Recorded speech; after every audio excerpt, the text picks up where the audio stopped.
Stop dulu, jangan langsung share atau panik ya, Bapak Ibu. Assalamualaikum warahmatullahi wabarakatuh. Halo Bapak Ibu ASN dan pensiunan PNS yang saya hormati, jumpa lagi di channel ASM Abad 21 yang konsisten nyari info valid dan melawan berita hoax. Oke, langsung aja nih hook penting. Sekarang banyak banget video yang kelihatannya memperlihatkan pidato pejabat, menteri keuangan atau pejabat lain, tapi kenyataannya itu hasil editan AI. Iya, editan AI, bukan video asli. Jadi tolong jangan gampang percaya kalau nemu video yang bilang, ini diumumin sekarang juga, cek dulu, teliti dulu.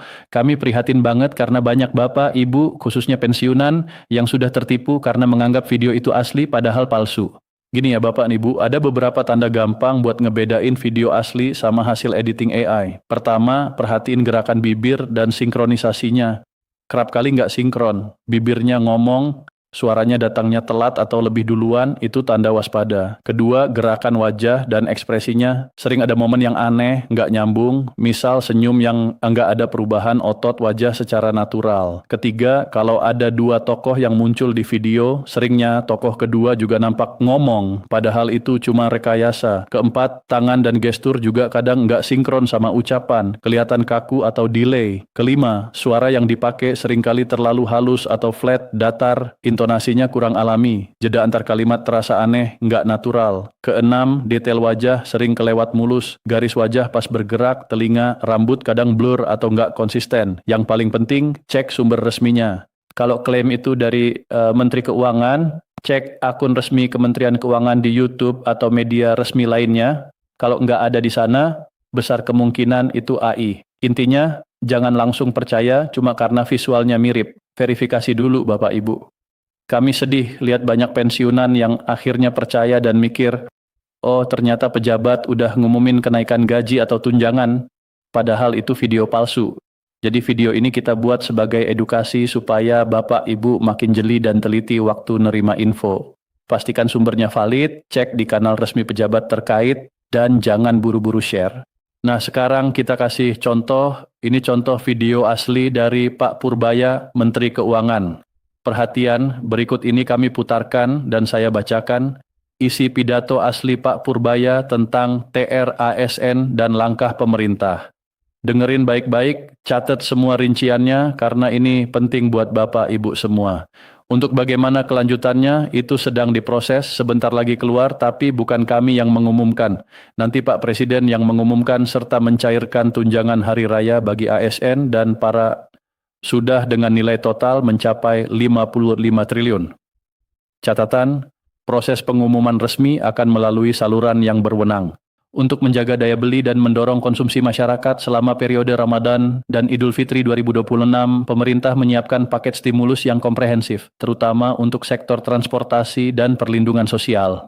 Untuk kereta api dan kapal laut diberikan diskon 30%, sementara anggota penyeberangan memperoleh pembebasan 100% tarif jasa kepelabuhanan. Tiket pesawat domestik kelas ekonomi mendapatkan penurunan harga sekitar 17-18% melalui PPN DTP 11%, pemotongan PJP 2U dan PJP 4U 50%, penurunan harga after 10%, penurunan full subcharge dan sebagainya.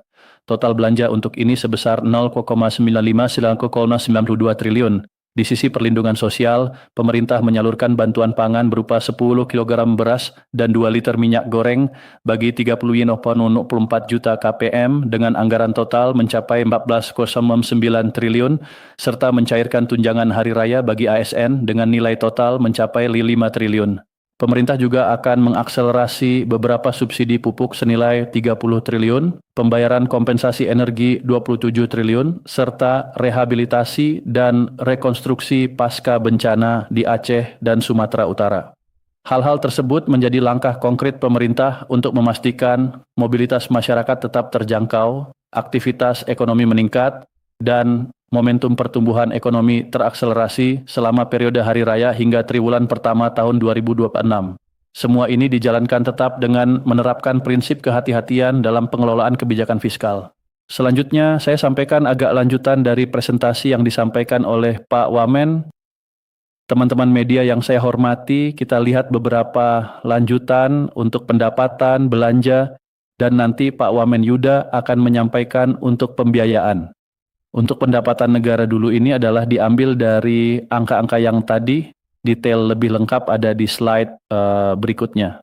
Kalau kita lihat beberapa jenis belanja, belanja pegawai juga mengalami pertumbuhan, terutama dalam rangka memastikan seluruh tambahan ASN, TNI, Polri bisa melakukan kegiatan. Jadi belanja pegawai tumbuh. Belanja barang juga terjadi peningkatan dan utamanya belanja barang yang meningkat ini adalah karena pada Januari 2026 program makan bergizi gratis MBG terus berlangsung. Kalau di Januari 2025 realisasi MBG-nya masih hanya sekitar 45 miliar, tapi di Januari 2026 realisasi MBG-nya sebesar 19,5 triliun. Kalau kita keluarkan realisasi MBG, belanja barang tetap meningkat. Jadi total belanja barang Januari 2026 adalah 25,9 triliun, yang kalau tanpa MBG juga peningkatan yang cukup tinggi dibandingkan tahun lalu. Jadi kalau 25,9 dikurangi 19,5, itu berarti masih sekitar 6 triliun lebih dibandingkan dengan belanja barang Januari 2025 yang hanya sekitar 3,2 triliun. Belanja modal juga terjadi peningkatan yang cukup cepat, terutama untuk pembangunan konektivitas, ketahanan pangan, dan juga pembangunan jaringan irigasi. Belanja bantuan sosial seperti yang saya sampaikan tadi juga meningkat cukup cepat, terutama penyaluran PKH triwulan 1 tahun anggaran 2026 ini sudah dilakukan sejak mulai bulan Januari sehingga terdata 9,5 triliun telah disalurkan untuk belanja bantuan sosial dibandingkan 4,1 triliun tahun lalu pada Januari. Kita lihat secara spesifik anggaran pendidikan di slide berikut. Stop dulu, jangan geser. Bayangin deh 1 detik. Bapak, Ibu, lagi santai di teras, secangkir kopi masih hangat, handphone di tangan, buka WhatsApp kayak biasa, terus masuk ke grup pensiunan, dan tiba-tiba ada pesan yang bikin grup langsung geger. Pesannya singkat tapi bikin jantung dag-dig-dug. THR pensiunan resmi cair. Langsung deh ada yang kirim emotikon senyum, ada yang nanya, ini beneran nggak sih? Ada yang langsung ngitung-ngitung dalam hati kira-kira berapa yang bakal nambah di rekening. Suasana kayak gitu, percaya deh, bukan cuma terjadi di satu grupnya, banyak grup pensiunan di penjuru Indonesia juga lagi rame karena isu THR, gaji ke-13, dan kabar rapel kenaikan pensiun belakangan ini emang panas dibahas di mana-mana. Assalamualaikum warahmatullahi wabarakatuh. Salam sejahtera buat bapak-bapak, ibu-ibu, dan seluruh keluarga besar pensiunan dari Sabang sampai Merauke, dari Pulau Sumatera sampai Papua, buat para purnawirawan TNI, purnawirawan Polri, pensiunan PNS baik yang pusat maupun daerah, serta para janda dan duda penerima pensiun, bahkan anak-anak yang menerima pensiun terusan. Kita semua satu keluarga besar yang udah ngasih pengabdian terbaik buat negara. Semoga Bapak dan Ibu selalu dikasih kesehatan, umur panjang, hati tenang, dan rezeki yang berkah bareng keluarga tercinta. Oke, sekarang saya mau cerita panjang lebar tapi santai biar semua jelas dan nggak bikin salah paham. Saya host di channel ini, tugas saya simple, bawain info penting soal ASN, TNI, Polri, dan terutama buat Bapak Ibu pensiunan. Mudah-mudahan yang saya sampaikan bisa bantu dan nambah pengetahuan. Jadi inti kabar ini yang bikin banyak orang lega pada tanggal 10 Maret 2026. Ya, buat Bapak Ibu yang tiap pagi buka HP berharap berita bagus, ini kabar yang udah lama ditunggu. Pemerintah lewat Menteri Koordinator Bidang Perekonomian Airlangga Hartarto secara resmi ngumumin pencairan tunjangan hari raya THR tahun 2026. Kabar ini bukan gosip, bukan kabar burung. Ini pengumuman resmi yang udah diliput banyak media nasional dan tentu bikin banyak pensiunan senyum lebih lebar karena persiapan lebaran terasa lebih ringan. Liputan 6+2. Pemerintah bilang total anggaran yang disiapkan untuk pembayaran THR tahun ini besar banget. Sekitar 55 triliun, angka yang naik kira-kira 10% dibanding tahun lalu yang sekitar 49 triliun. Ini nunjukin perhatian negara ke kesejahteraan ASN aktif sekaligus pensiunan. Dari jumlah 55 triliun itu, pembagiannya jelas. Untuk ASN pusat termasuk TNI dan Polri aktif yang jumlahnya sekitar 2,4 juta orang, disiapkan sekitar 22,2 triliun. Untuk ASN daerah yang jumlahnya sekitar 4,3 juta orang dialokasikan sekitar 20,2 triliun. Dan untuk para pensiunan yang datanya sekitar 3,8 juta penerima, meliputi pensiunan PNS pusat, pensiunan PNS daerah, purnawirawan TNI dari semua matra, pensiunan Polri, serta janda, duda, penerima pensiun. Anggaran yang disiapkan sekitar 12,7 triliun. Angka-angka ini bukan sekadar tulisan, Di baliknya ada pesan bahwa negara masih ingat jasa Bapak dan Ibu yang mengabdi puluhan tahun. Liputan 6+1. Nah, banyak yang nanya selanjutnya, komponen apa saja yang dihitung dalam THR tahun ini? Pemerintah menegaskan THR 2026 diberikan 100% sesuai ketentuan. Komponen yang masuk perhitungan biasanya meliputi gaji pokok, tunjangan keluarga, tunjangan pangan, serta tunjangan jabatan atau tunjangan kinerja sesuai regulasi instansi masing-masing. Untuk pensiunan, perhitungannya biasanya mengikuti 1 kali gaji pokok pensiun bulanan. Jadi misalnya pensiun pokok Bapak 3 juta per bulan, THR yang umumnya diterima juga di kisaran 3 juta. Kalau pensiun pokoknya 2 juta, ya THR kurang lebih di angka itu. Skema ini dipakai karena sederhana dan mudah dimengerti semua pihak. Liputan 6, pertanyaan penting lainnya, apakah THR ini kena potongan pajak? Kabar baiknya, pajak penghasilan untuk THR tahun ini ditanggung pemerintah melalui APBN. Jadi yang masuk rekening Bapak dan Ibu adalah jumlah bersih tanpa potongan PPh. Ya, benar-benar bersih. Hal ini jelas bikin lega karena dana yang diterima bisa dipakai langsung untuk kebutuhan lebaran. Sekarang saya mau jelasin supaya nggak bingung. THR bukan sama dengan gaji ke-13. Dua-duanya tambahan penghasilan, tapi waktunya beda dan tujuannya beda. THR itu diberikan menjelang Idul Fitri buat bantu kebutuhan lebaran. Sementara gaji ke-13 biasanya cair sekitar bulan Juni atau Juli, bertepatan dengan awal tahun ajaran baru, jadi fungsinya lebih buat bantu biaya pendidikan anak atau cucu. Jadi jangan salah kira, keduanya hadir tapi dengan tujuan dan waktu pencairan yang berbeda. Oke, lanjut soal isu yang lagi rame, rapel kenaikan gaji pensiunan. Isu ini mulai ramai sejak akhir Februari 2026, dekat tanggal 28 Februari, yang kemudian viral di medsos. Banyak yang bilang rapel kenaikan pensiun akan dimasukkan ke APBN 2026. Reaksi yang muncul macam-macam. Ada yang senang penuh harap, ada juga yang masih nunggu kepastian, karena belum ada aturan teknis resmi yang terbit. Perlu diingat, berita di medsos itu cepat beredar, tapi proses kebijakan enggak sesederhana itu. Biasanya ada beberapa tahap yang mesti dilalui. Bahkan pihak pengelola pensiun, seperti PT Taspen, Persero, sempat ngingetin bahwa belum semua keputusan final soal kenaikan pensiun dan rapel itu rampung. Jadi harus hati-hati menafsirkan kabar yang beredar, radar Tulungagung. Biar lebih jelas, ini garis besar tahapan yang biasanya dilalui sebelum rapel bisa dibayar. Pertama, Kementerian Keuangan ngitung kebutuhan anggaran secara rinci. Kedua, ada penyesuaian dalam struktur APBN. Ketiga, disusun aturan teknis yang jelas. Siapa yang berhak, mekanisme penyaluran, dan kapan pelaksanaannya. Keempat, sinkronisasi data penerima pensiun, supaya nggak ada kesalahan saat pencairan. Setelah semua tahap itu kelar, barulah pemerintah dan lembaga penyalur bisa hitung rapel untuk tiap penerima. Perhitungan rapel biasanya didasarkan pada selisih antara jumlah seharusnya diterima dengan yang udah diterima sebelumnya kali periode tertentu. Makanya nominal rapel bisa beda-beda antar orang. Ada beberapa faktor yang pengaruhi besar kecilnya rapel, golongan atau pangkat terakhir waktu Bapak Ibu pensiun, masa kerja yang diakui, besar pensiun pokok, dan lamanya periode rapel yang ditetapkan pemerintah. Contoh sederhana, kalau selisih kenaikan pensiun 300.000 per bulan dan periode rapel dihitung selama 6 bulan, maka total rapelnya sekitar 1.084.000. Ingat ya, ini cuma contoh ilustratif. Angka asli harus mengacu ke aturan resmi yang nanti keluar. Soal mekanisme pencairan, biasanya pencairan rapel dan juga pembayaran pensiun bulanan dilakukan lewat mekanisme yang sama, yaitu transfer melalui bank penyalur yang kerja bareng lembaga penyalur pensiun seperti Taspen dan Asabri.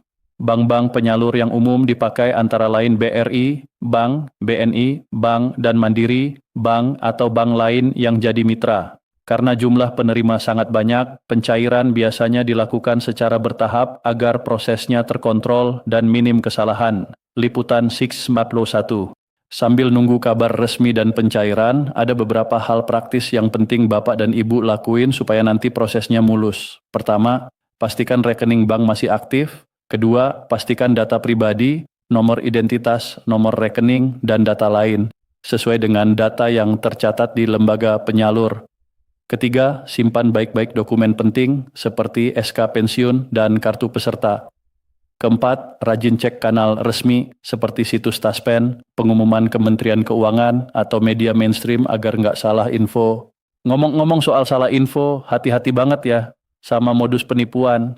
Biasanya pas ada kabar pencairan dana, muncul juga oknum yang memanfaatkan situasi. Ada yang ngaku petugas bank atau petugas lembaga penyalur, lalu minta data sensitif kayak PIN atau kode OTP. Ingat, petugas resmi nggak akan pernah minta PIN atau OTP. Kalau ada yang minta itu lewat telepon atau chat, kemungkinan besar itu penipuan. Jadi jangan gampang percaya tawaran bantuan yang nggak resmi. Mending cek dulu ke kantor bank atau lembaga terkait.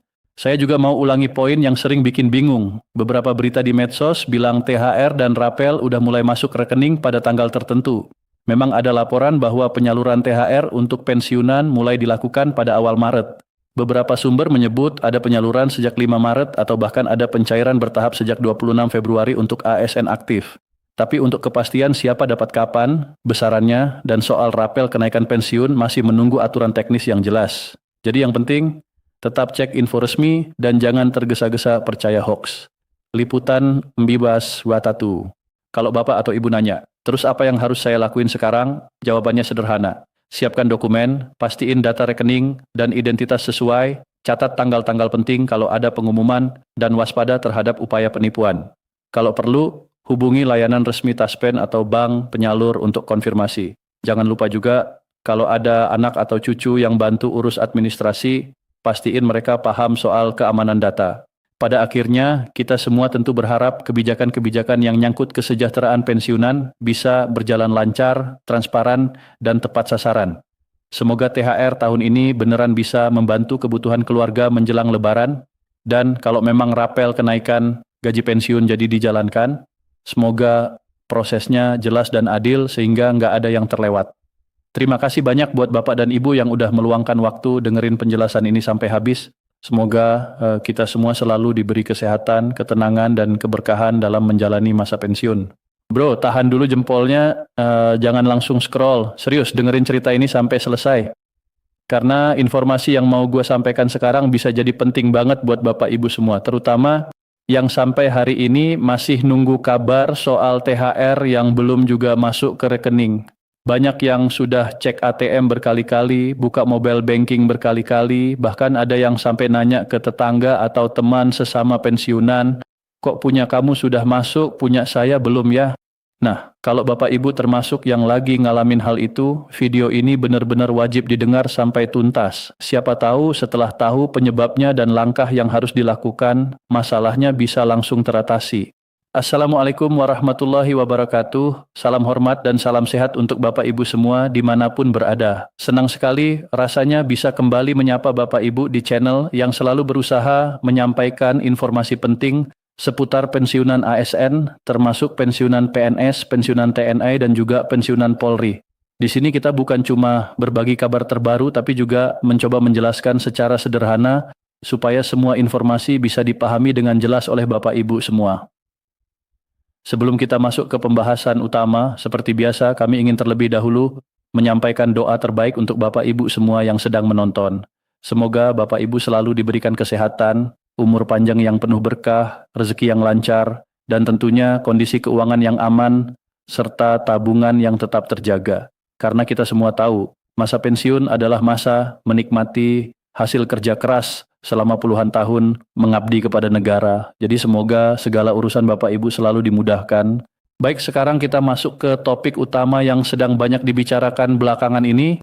Di video kali ini kita akan membahas secara lengkap dan mendalam tentang satu hal yang membuat banyak pensiunan dan ASN bertanya-tanya, yaitu kenapa dana THR tahun 2026 sampai sekarang masih ada yang belum masuk ke rekening. Bahkan ada sebagian Bapak Ibu yang sudah menunggu sejak awal Maret, tetapi sampai hari ini belum juga melihat ada transfer THR di rekening mereka. Bukan cuma satu atau dua orang yang mengalami hal ini. Dari berbagai komentar yang muncul di media sosial, terutama di akun resmi PTT Taspen, terlihat banyak sekali pertanyaan yang sama. Ada yang bertanya dengan nada bingung, ada yang mulai khawatir, bahkan ada juga yang sudah merasa cemas karena takut ada masalah dengan data mereka. Padahal sebenarnya pemerintah sudah mengumumkan bahwa THR tahun 2026 memang sudah mulai disalurkan. Nah, disinilah pentingnya kita memahami situasi sebenarnya. Dalam video ini kita akan membahas semuanya secara lengkap. mulai dari fakta dasar tentang pencairan THR tahun 2026, berapa besar anggaran yang disiapkan pemerintah, berapa jumlah penerima yang akan mendapatkan THR, sampai ke alasan teknis kenapa masih ada Bapak Ibu yang belum menerima transfernya. Dan yang paling penting, kita juga akan membahas langkah-langkah apa saja yang harus dilakukan supaya proses pencairannya bisa berjalan lancar. Jadi kalau Bapak Ibu ingin tahu semuanya secara jelas dan tidak setengah-setengah, pastikan untuk menyimak penjelasan ini sampai selesai. Sekarang kita mulai dari fakta dasar terlebih dahulu supaya semuanya jelas. Pemerintah Indonesia secara resmi telah menyalurkan tunjangan hari raya atau THR untuk tahun 2026 kepada beberapa kelompok penerima. Kelompok tersebut meliputi pegawai negeri sipil atau ASN, anggota TNI, anggota Polri, dan juga para pensiunan. Untuk para pensiunan, mekanisme pencairan THR tahun ini dilakukan melalui transfer langsung ke rekening masing-masing penerima.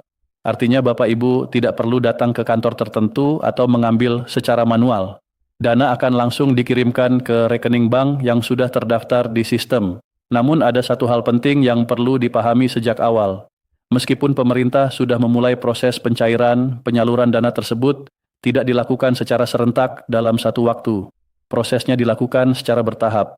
Menurut kronologi yang sudah disampaikan oleh pemerintah, pada tanggal 5 Maret 2026 lalu, proses penyaluran THR sudah resmi dimulai.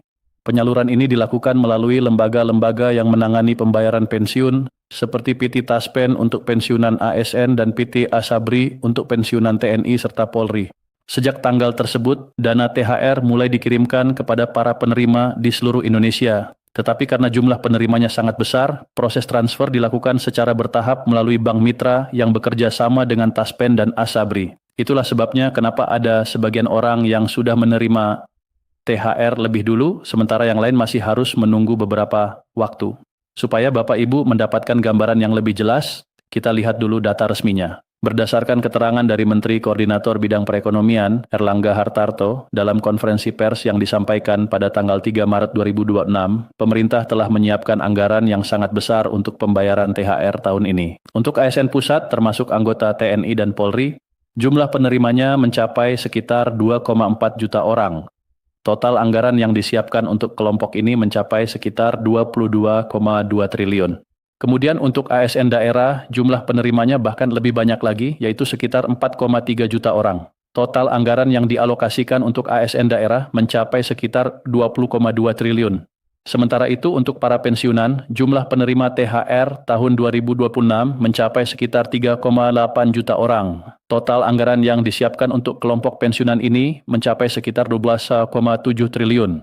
Kalau semua angka tersebut dijumlahkan, maka total anggaran THR yang disiapkan pemerintah pada tahun 2026 mencapai sekitar 55 triliun. Jumlah ini bahkan meningkat sekitar 10% dibandingkan dengan realisasi THR pada tahun 2025 yang berada di kisaran 49 triliun. Artinya apa? Artinya pemerintah sebenarnya sudah menyiapkan anggaran yang lebih besar dibandingkan tahun sebelumnya. Jadi jika ada yang mengatakan bahwa THR belum cair karena tidak ada anggaran, itu bukanlah informasi yang benar. Anggaran sudah tersedia dan sudah dialokasikan. Permasalahannya lebih banyak berkaitan dengan proses teknis dan administrasi dalam penyaluran dana tersebut. Sekarang kita masuk ke bagian yang paling penting, yaitu alasan kenapa THR masih belum masuk ke rekening sebagian penerima. Dari berbagai pemantauan, termasuk dari komentar di media sosial resmi PT Taspen, terlihat bahwa masih banyak pensiunan yang menanyakan hal yang sama. Banyak yang mengatakan mereka sudah mengecek rekening berkali-kali tetapi belum melihat ada transfer THR. Beberapa bahkan menyampaikan bahwa teman atau tetangga mereka yang juga pensiunan sudah menerima THR lebih dulu, sementara mereka belum. Nah, dari berbagai informasi yang berhasil dihimpun, ada beberapa faktor utama yang menjadi penyebab kenapa THR belum masuk ke rekening sebagian penerima. Alasan pertama adalah karena proses pencairan dilakukan secara bertahap. Ini adalah hal yang sangat penting untuk dipahami. Dengan jumlah penerima yang mencapai jutaan orang di seluruh Indonesia, tidak mungkin semua transfer dilakukan dalam satu waktu yang sama. Bank mitra harus memproses transfer dalam beberapa tahap atau batch. Jadi bisa saja tetangga Bapak Ibu menerima dana lebih dulu karena rekeningnya masuk dalam batch awal, sementara rekening Bapak Ibu berada dalam batch berikutnya. Jadi jika sampai sekarang dana belum masuk, bukan berarti dana tersebut tidak ada, bisa saja proses transfernya memang belum sampai ke rekening Bapak Ibu. Alasan kedua adalah proses administrasi di instansi terkait yang masih berjalan. Dalam beberapa kasus ada data administrasi yang belum sepenuhnya selesai diproses di instansi tempat ASN atau pensiunan tersebut sebelumnya bekerja. Misalnya ada perubahan data rekening yang belum diperbarui di sistem, ada dokumen yang belum diverifikasi, atau ada data yang belum disinkronkan antara instansi dan lembaga pembayaran. Jika proses administrasi ini belum selesai, maka pihak mitra bayar tidak bisa memproses transfer dana. Karena itu Bapak Ibu disarankan untuk memastikan bahwa semua data administrasi sudah lengkap dan tidak ada yang tertunda. Alasan ketiga berkaitan dengan aplikasi Andal by Taspen. Bagi para pensiunan yang menerima pembayaran melalui Taspen, ada proses autentikasi yang harus dilakukan melalui aplikasi Andal by Taspen. Autentikasi ini penting untuk memastikan bahwa penerima pensiun masih aktif dan datanya valid. Jika proses autentikasi ini belum dilakukan, maka sistem tidak dapat memproses pembayaran THR ke rekening yang bersangkutan. Inilah salah satu penyebab yang sering tidak disadari oleh banyak orang. Mereka merasa semua data sudah benar, tetapi karena autentikasi aplikasi belum selesai, pembayaran akhirnya tertunda. Alasan keempat adalah proses verifikasi dari pihak bank mitra yang belum selesai. Meskipun data sudah dikirimkan dari Taspen atau Asabri, pihak bank tetap harus melakukan verifikasi sebelum transfer dilakukan. Jika status verifikasi di bank masih pending atau belum final, maka transfer tidak dapat diproses. Alasan kelima adalah rekening yang terdaftar sudah tidak aktif. Kasus seperti ini juga cukup sering terjadi. Ada penerima pensiun yang sudah mengganti rekening bank, tetapi belum memperbarui datanya di sistem Taspen.